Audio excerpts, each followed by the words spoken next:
It's been a long time since I did a solo review. I guess it's time.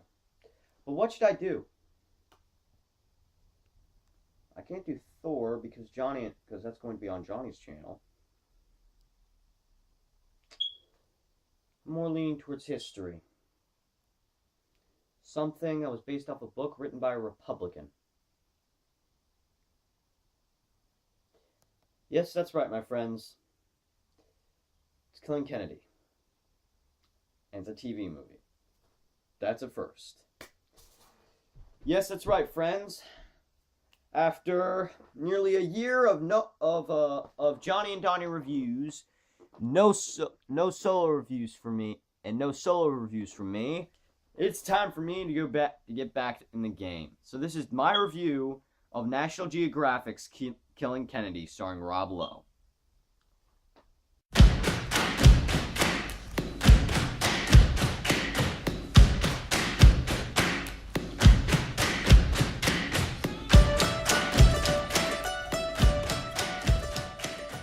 Okay, before I get into reviewing the film, let's talk about the history and how the film and why this film is even getting made. And no, it is not because of the 50th anniversary of the Kennedy assassination. Okay, maybe it's part of that. But here's the gist. After the success of Killing Lincoln, another National Geographic movie, also based off a book by Republican Bill O'Reilly, just to be exact, National Geographic thought that they wanted to get another film, another docudrama, which is what these things are called, made. So they turned to Ridley Scott, who is the producer of both, who was also the producer of Killing Lincoln. You see his name up there, as well as Tony Scott. He was asked by National Geographic to produce another one of Bill O'Reilly's books, which is Killing Kennedy, which stars Rob Lowe as President Kennedy himself, Will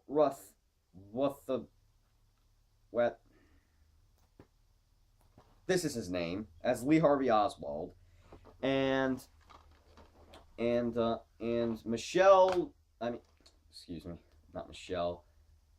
Ginny Goodwin as JFK's wife, Jackie Kennedy. I'm sorry, it's been a while. Let me get back in the game. And Michelle Tannenberg, or that chick from Gossip Girl, as Oswald's wife, Marina. Wow, it's been a while. I mean, after a while of keeping it by myself, I still suck. But anyway, let's talk about the film. The film, or should I say docudrama, the story begins, like in Killing Kennedy, in Killing Lincoln, it begins with the assassination. It begins with Oswald walking out of his car and then going to the book house where he works, and in the warehouse area, which is where he will eventually shoot Kennedy from the building to Kennedy's motorcade. And so it doesn't really show the bullets or anything. It doesn't even show it in the actual scene. Spoiler alert. But it shows, the bullets dropping, and then, like in Killing Lincoln, only the beginning doesn't show Booth shooting him yet. It cuts to black and then just shows the title. Now, and then it rewinds back to 4 years later, unlike this one, which rewinds, kind of goes back and forth, but specifically, just to be exact, rewinds back 8 months before this. I'm gonna put this here because I'm gonna stop talking about that. We'll get into the comparison of those two films later. But after that, it cuts to 4 years in Moscow, where Oswald is at the U.S. Embassy in Moscow, and he's talking to a U.S. official about defecting from the Marines. This is when he's 20, and basically he wants to live in Russia for the rest of his life, or at least he thinks he is. And so he's figuring, and then and so throughout the film, let me just go off and say this: Killing Kennedy is not necessarily a President Kennedy's movie. It's more of Oswald's story. It's more of a Lee Harvey Oswald story than it is a Kennedy story. So that's just the gist. And I want to be very clear. I have not read any of Bill O'Reilly's books on these films. So I have not seen those. That doesn't mean I won't in the near future. Now, that's all the plot I'll give away. It also talks about Kennedy when he's, about to win the election. And then it chronicalizes their history, but it mostly chronicalizes Oswald's history, like I said. Mostly chronicle, like his love for Marina, his life with Marina. It doesn't, where is it? And you get a little bit of that with Kennedy and Jackie, but it's not as good as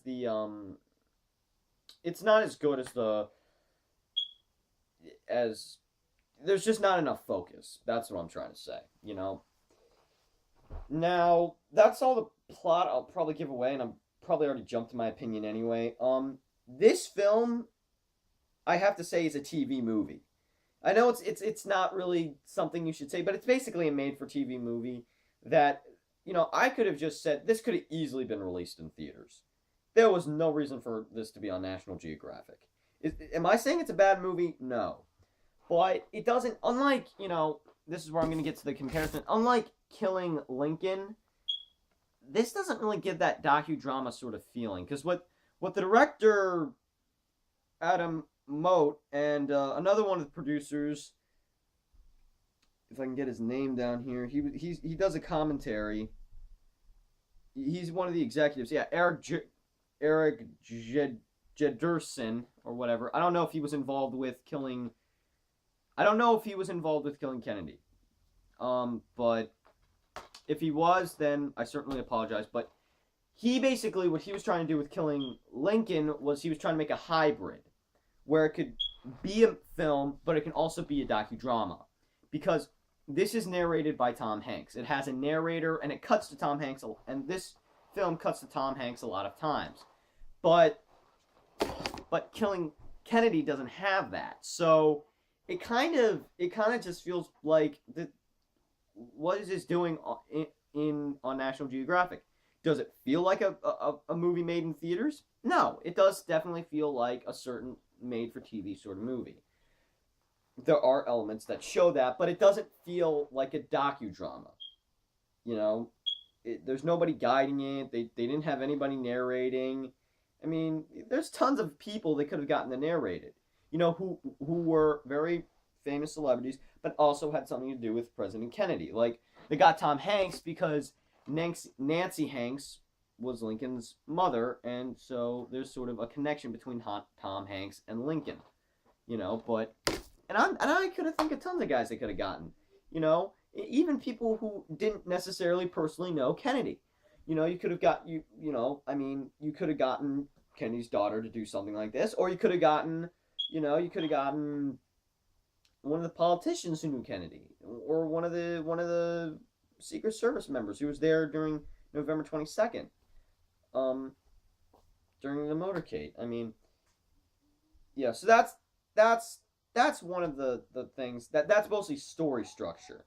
Now let me talk about the acting.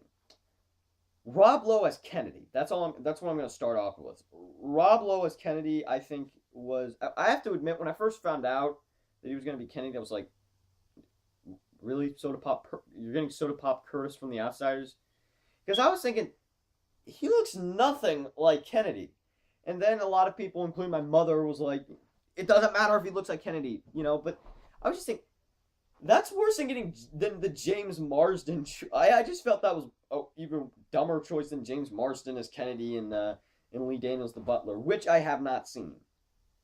But my parents have, and I regret not seeing that in theaters, so I gotta wait till DVD for that to happen.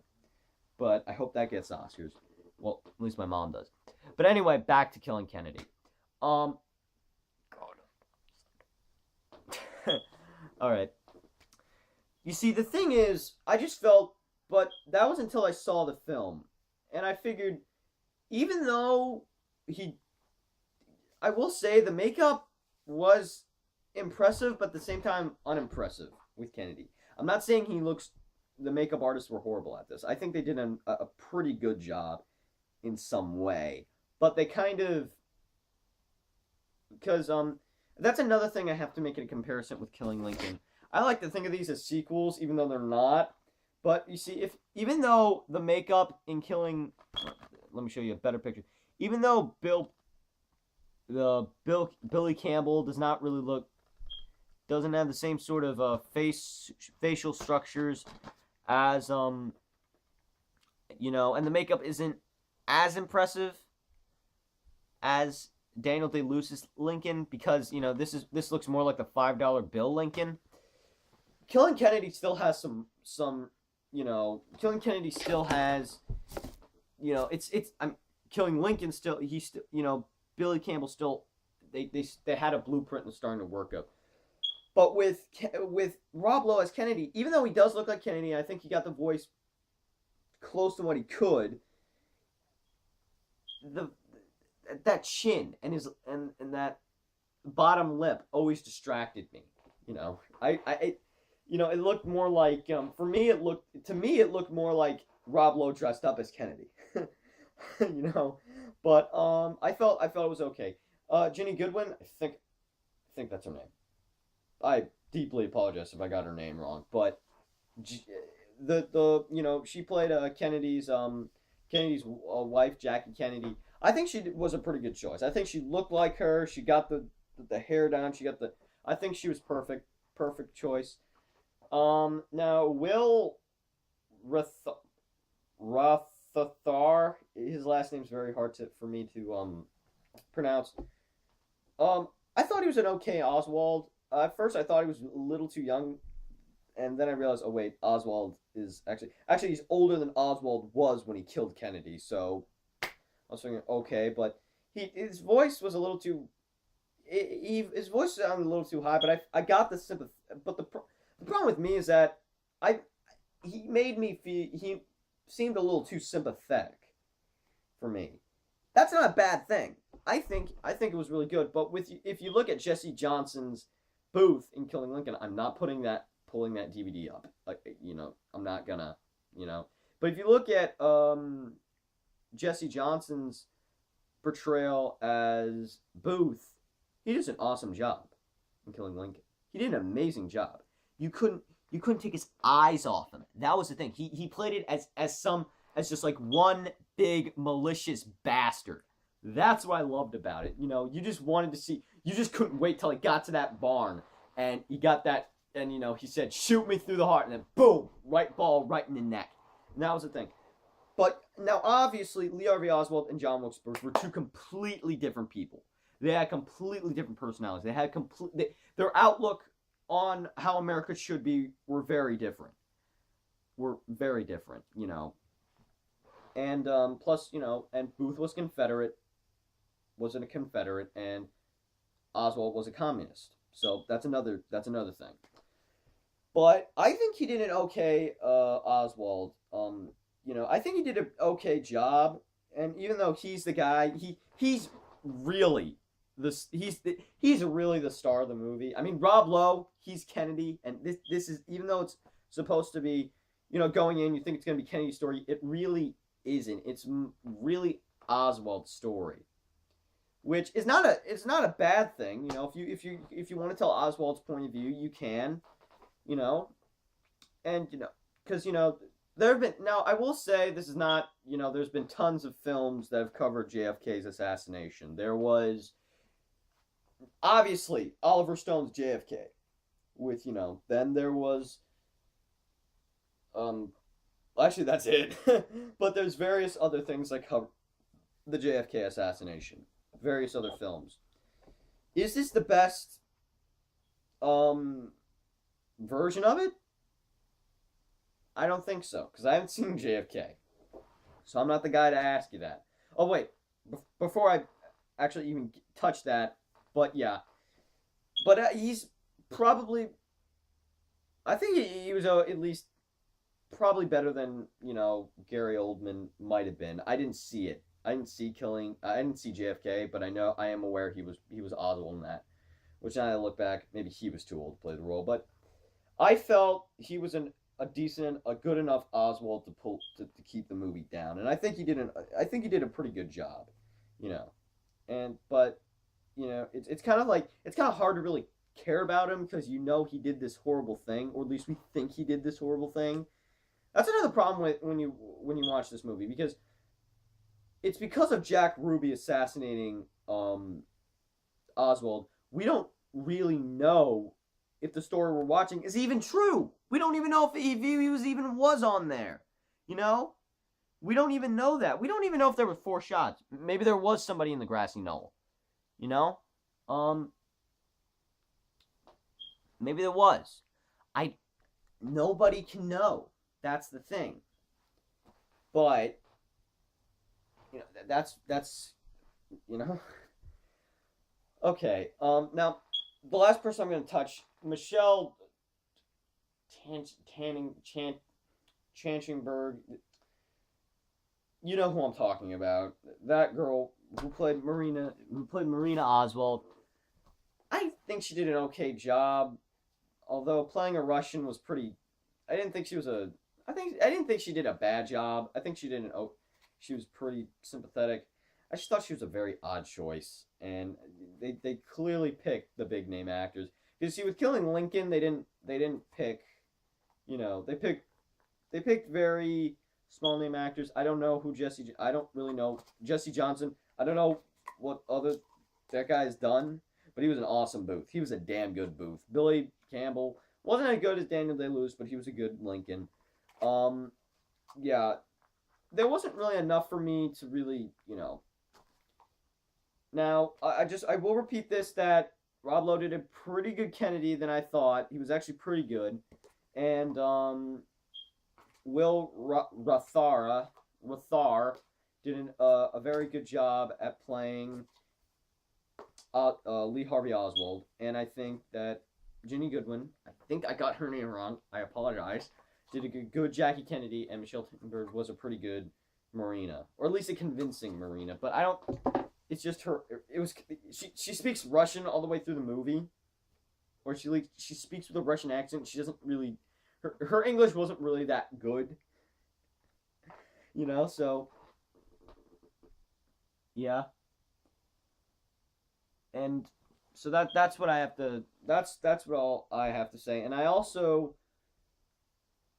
But let me go back to Wilbur Thar's Oswald. I will say that the one scenes I find that are very, very interesting and very compelling is when he's practicing for those interviews, when he thinks that they're going to be reporters, when he goes back from when he goes back from Russia to the U.S., back to the U.S., before he does it, he is sitting in his apartment with his wife's over there, and there's a scene where he's having this fantasy of being interviewed, and then his wife comes down. And she said, "Who are you talking to?" Or he's like, "Who are you talking to?" And he's just like, "Nobody. Go back packing." And then she said, "Finish." And then she says, "It's finished." And then he's like, "Well, go tend the baby. Go." And he's practicing this interviews. And it's ultimately there's reporters, and he's sitting there and he's talking, and then Marina comes in, and it turns out the whole thing was a fantasy. And then, when he gets back to the U.S. and there's no reporters, there's just a FBI agent asking him the questions he was practicing answering. He doesn't answer them like that. And that's like, that was the thing. I always like to think of Oswald as a guy who just wanted attention, which was true. He wanted attention. He wanted people to speak. He wanted people to listen to him. He wanted people to listen to him when it came to Cuba. He wanted people to listen to him when it came to, about the rockets on him. He wanted to listen to him when it came to, like, him not disagreeing with Kennedy. He did that. And that was the thing I liked about Wilbur Thar's, and it was so little. It was just so little. That was the thing. And I do think that his last scene, him being alive before he gets assassinated by Jack Ruby, which I also think was a big...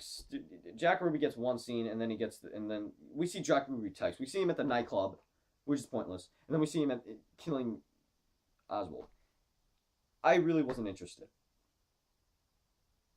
I don't think anybody would have been interested to seeing Jack Ruby at all. Because, and also, they made him very, they didn't do really anything with him. They just said, I like the president. And when he's killing him, he's like, okay, here we go. He has to be he had to go crazy when he shoots him. But that's all I have to say about that. But anyway, as I was saying before he gets shot by Jack Ruby, before Lee Harvey Oswald gets shot by Jack Ruby, the questions that Oswald actually did answer before he got shot, by all those reporters, he's just like, I'm getting the reporters, but he's making this like expression like, because he's like nervous, because this is not the type of questions he was ready to ask for, because they were like, did you kill the president? And they're like, no, sir, people keep asking. That was perfect. And that's the one thing I think he nailed. I don't think he nailed the voice, though. That's my only problem with it. But I'm talking a lot about Will Tharr than Rob Lowe. Than I thought. This is what I was thinking of before I reviewed it, Now, is this better than Killing Lincoln? Well, after rewatching Killing Lincoln, after seeing Killing Kennedy and then rewatching Killing Lincoln, I kind of think no. I think Killing Lincoln's a much better, well-made docudrama for National Geographic. Is it a movie that could have... Now, as I might re-abbreviate what I said in the beginning, I don't think it was a film that you could have released in theaters. Maybe, but I don't think it would have had the success, But I think it's a good movie. I think it's a well-made film for National Geographic, and I think you should check it out. But since, I would just wait till it comes out on DVD in 5 months. I would wait till I eat up. Excuse me. I have a headache. I'm sorry. I got a cut foot. My foot got cut. I'm just trying to make sure to mend it. But anyway, as I was saying before, I think you should wait for the DVD in 5 months, because I don't think it's going to be back on National Geographic.